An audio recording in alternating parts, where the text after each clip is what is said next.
Oui, je l'ai dit, hein, on est dans le dernier tiers. Dans le dernier tiers, à partir du moment où il y aurait des contre-performances, ça rend la situation difficile encore plus difficile. Voilà. Donc on a une équipe qui est juste devant nous au classement. C'est mathématique.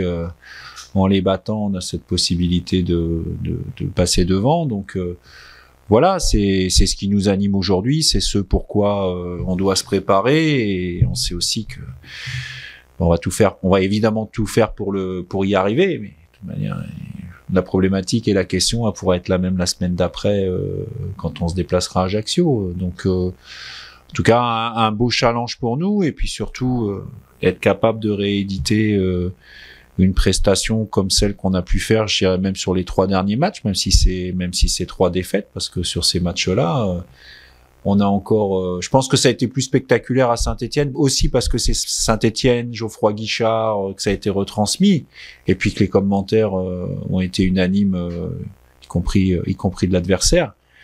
Mais il y a des motifs aujourd'hui d'espoir. Je vais pas dire de satisfaction parce qu'on peut pas être satisfait de perdre, mais il y a des motifs d'espoir pour justement aller chercher la victoire qui nous ferait tant de bien, il faut le reconnaître. Est-ce que c'est le match où il faut se payer, se récompenser de ce qui a été montré sans résultat? Non, mais moi j'aime bien cette expression, c'est ce que je dis aux joueurs, il y a toujours 2 manières de voir les choses.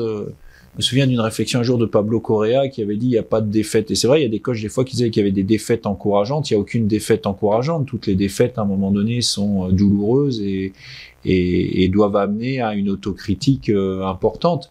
Maintenant, il y a des choses dans ce match-là, comme contre Auxerre et Concarneau, qui auraient dû ou pu nous amener à des meilleurs résultats. Et c'est aussi, il faut prendre le négatif de ce qui a coûté, enfin, ce qui a provoqué ces défaites, parce qu'il y a aussi des erreurs de notre part. Mais il faut aussi, au même titre, pour avancer, prendre en compte ce qui aurait pu ou dû nous permettre de gagner au moins 2 d'entre eux. Comment aligner toutes les planètes? C'est le job, hein. Faut travailler, faut observer, faut communiquer, faut rassurer, faut bousculer. Il y a pas de. Et puis on peut pas utiliser la même recette pour tout le monde. C'est ce qui est passionnant dans ce métier-là et c'est ce qui est aussi difficile. C'est-à-dire que vous pouvez pas. Vous avez une équipe, vous avez 11, vous avez 18. On a vu l'importance des entrées en jeu à Saint-Étienne. Mais à l'intérieur de ça, vous pouvez pas, sur chaque situation, agir de la même manière avec tout le monde. Et d'où l'importance d'un staff, d'où l'importance aussi, maintenant, depuis quelque temps, d'apporter aussi de la fraîcheur, de la nouveauté. Je peux pas tout vous expliquer, mais dans la manière d'aborder les choses. Et ça a été une réflexion menée avec Jean-Philippe Nallet aussi par rapport à pas rester les bras croisés en disant on mérite mieux, ça va tomber du ciel ou ça va venir. C'est qu'est-ce qu'on peut mettre en place nous aussi pour que j'aime pas le mot déclic, mais provoquer quelque chose chez les joueurs qui à un moment donné va leur apporter, parce que tout se joue là-dessus, le brin de confiance nécessaire dans ces cas-là. Tout nous raconter? Je vous raconterai pas parce que c'est tout un tas de détails, mais il y a des choses qui effectivement aujourd'hui, il y a une réflexion qui a été menée dernièrement aussi parce que on rentrait dans le dernier tiers, on a conscience que les choses doivent changer, qu'elles peuvent changer surtout, et donc il y a des tas d'éléments au quotidien qui doivent apporter, ou en tout cas qui ont pour but d'apporter de la nouveauté pour encore une fois, c'est la routine, mais c'est très français parce que la routine quelque part aujourd'hui c'est un mot presque péjoratif en France, alors que quand vous allez de l'autre côté de l'Atlantique, justement, ils parlent beaucoup de la routine parce que c'est des moyens d'avoir des repères. Voilà, chacun a ses caractéristiques. Donc aujourd'hui, comme quoi on peut pas agir de la même manière dans certains pays, et aujourd'hui c'est tout en donnant des repères, apporter un peu de fraîcheur mentale, parce que c'est vrai que le danger dans ces cas-là, c'est de voir un petit peu tout de manière négative. On le voit d'ailleurs dans la vie au quotidien, en dehors du foot. C'est-à-dire qu'on rajoute des tonnes d'informations négatives à des tonnes d'informations négatives, et puis d'un seul coup, on a l'impression que tout va mal, en oubliant qu'il y a quand même des points positifs partout. entraîneur par des sports, C'est un des aspects. C'est un des aspects. Et travailler devant le but spécifiquement au Parc des Sports, c'est un des aspects. Voilà. Justement, quand tu gères un petit peu ça nous parle beaucoup des situations, des faut marquer, etc. Quand tu gères justement un petit peu la confiance des annonces, c'est vrai qu'il y a eu des arrivées qui ont énormément marqué en là, comment tu gères ça entre la confiance déjà là, les nouveaux qui n'ont pas encore Alors, marqué, comment tu je trouve que depuis qu'ils sont arrivés, on se crée encore de manière plus flagrante des opportunités. Avant, on s'en créait, mais c'était de manière moins évidente et moins nombreuse. Les situations étaient moins nombreuses, pardon. Donc, je trouve que c'est plus. Maintenant,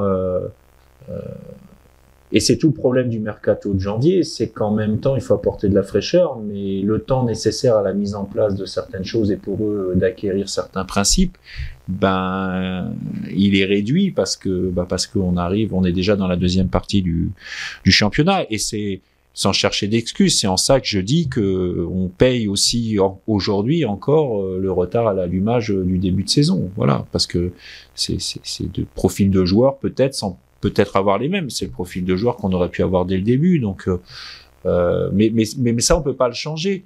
Mais je trouve que depuis qu'ils sont là, ça a permis à l'équipe de prendre une autre envergure offensive et de se créer beaucoup plus d'opportunités. Quand on voit sur les 3 derniers matchs, quand je vois sur les 3 derniers matchs qu'on a marqué un seul but sur penalty, c'est vraiment pas cher payé pour nos adversaires, mais on en est responsable.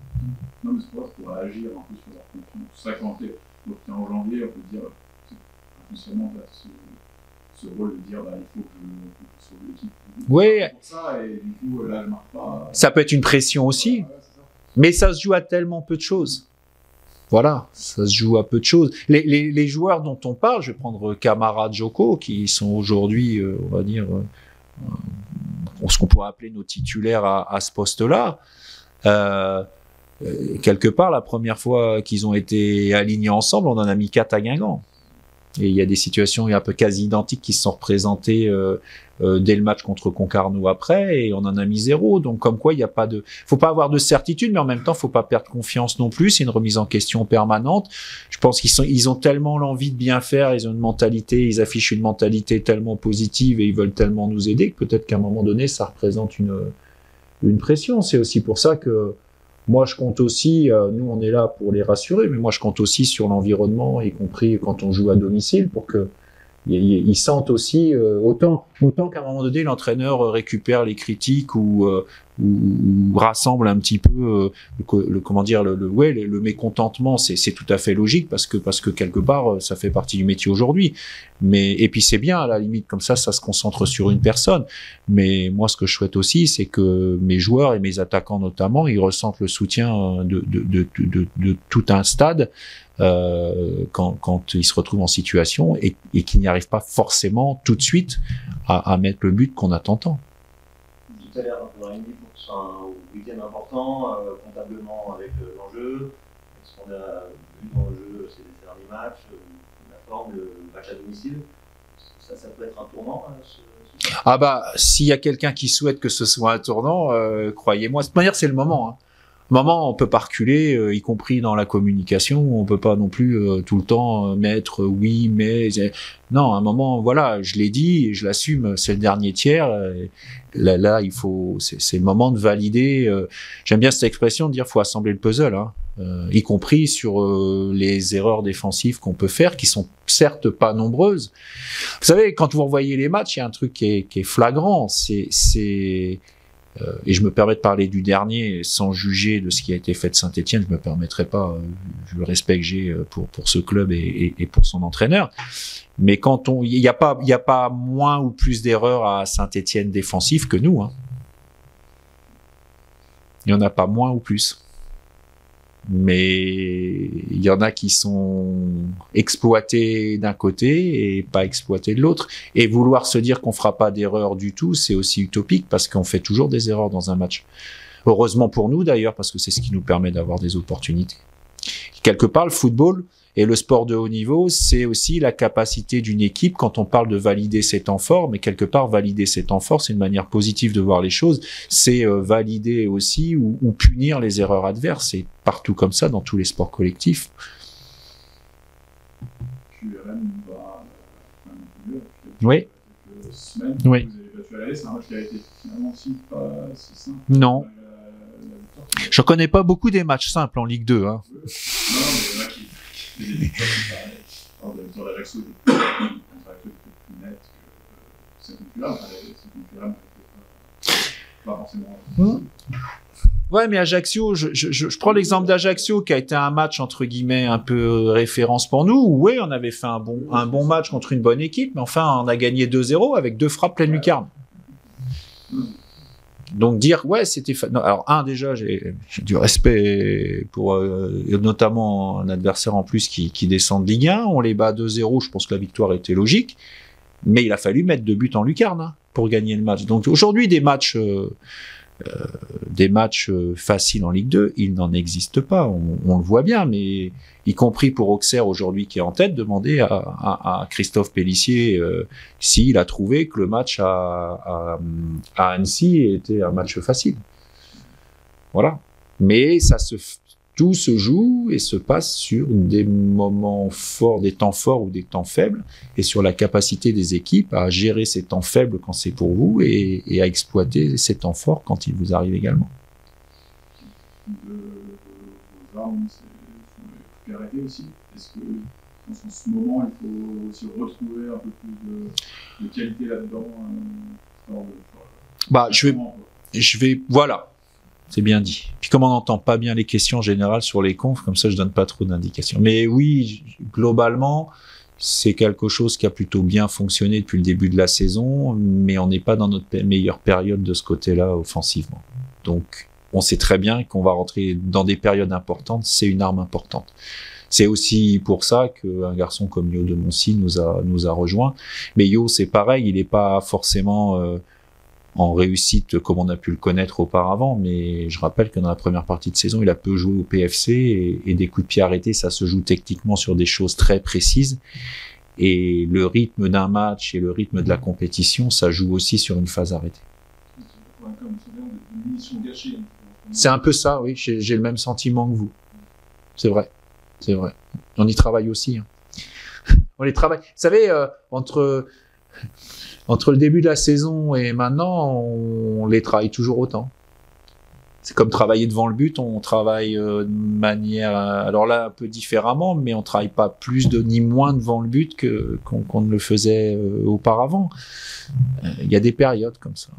Je me souviens avoir discuté un jour avec Alain Pascalou qui était au Mans et qui s'occupait d'attaquants et notamment qui avait eu Didier Drogba, et il me disait, tu sais, moi quand mes attaquants sont pas en réussite en général c'est qu'ils sont fatigués, donc je les fais pas travailler devant le but, je les envoie en forêt courir pour qu'ils se régénèrent.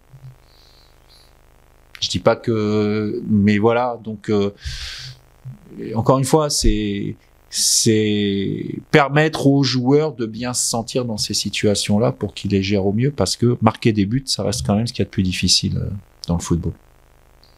La pression est là depuis un petit moment, mais il y a forcément encore un peu plus de pression samedi. Il y a de la pression depuis la première journée. C'est un autre type de pression. Il y a de la pression à chaque fois, et puis comme on va gagner des matchs et puis qu'on va se rapprocher de la zone que l'on souhaite, là où on souhaite aller, plus ça va aller, plus il va y avoir de la pression aussi. L'année dernière, il y avait de la pression quand vous jouez une demi-finale de Coupe de France, il y a de la pression, et puis il y a 2 ans quand vous jouez la montée contre Sedan la dernière journée, il y a de la pression. Enfin, je veux dire, aujourd'hui, on a l'avantage de faire un métier qui nous amène cette pression, certes. Bon, je pense qu'il y a des gens, et je relativise beaucoup, et c'est pas de la démagogie, parce que je le faisais aussi beaucoup quand on gagnait plus. Il y a des gens qui ont des situations avec beaucoup plus de pression que nous. Donc oui, on a la pression de notre métier, inhérente à notre métier. Voilà, c'est comme ça, faut y faire face. Faut y faire face avec dignité, mais avec humilité aussi. Il y a 3 ans, il y a eu un système maintenu national. ça reste dans le club, mais est-ce qu'il y a des gens, notamment chez les dirigeants, il y a quelques joueurs qui ont connu ça, est-ce que, je sais pas eux, est-ce que la situation comptable était pire à l'époque, quasiment la même période, est-ce que dans le club on essaie de se dire bah, ça a déjà été fait, c'est possible pour justement insuffler un truc d'optimisme? Est-ce que vous en parlez un peu, est-ce que les dirigeants on en parle évidemment. Et c'est en ça qu'à un moment donné, une dynamique de club doit compter. Et reconnaissez-moi une chose, c'est que la dynamique de club, j'en ai beaucoup parlé quand on a beaucoup gagné. Donc elle compte aussi quand on est un peu plus en difficulté. Voilà. Et quand on est en difficulté, un entraîneur doit se mettre en avant, parce que c'est lui qui fait les choix. Mais de la même manière que quand on gagne et quand on perd, c'est tout un club qui, à un moment donné, doit insuffler cet état d'esprit pour aller chercher le résultat escompté, à savoir un maintien. Et c'est en ça que j'apprécie énormément d'être dans ce club, parce que cette solidarité-là, elle n'est pas qu'un mot et elle se manifeste au quotidien. Voilà. Et c'est pour ça que je suis raisonnablement confiant sur la suite des événements, et je suis confiant sur le fait qu'on va aller chercher ce maintien en fin de saison.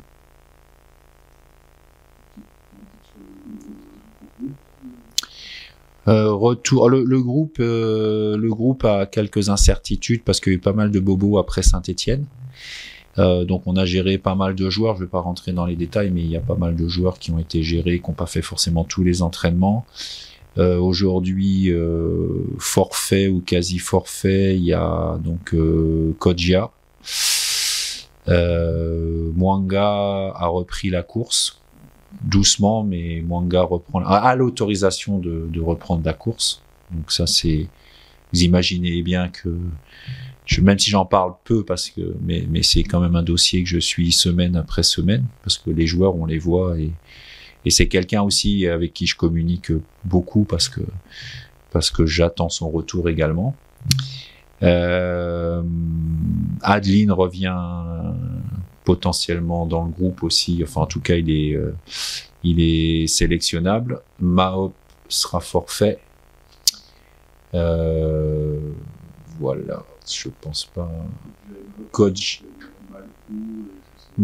C'est musculaire les deux. Mahop suite au match de Saint-Étienne, et Kodjia suite à l'opposition du dimanche matin qu'il y a eu après le lendemain de Saint-Étienne.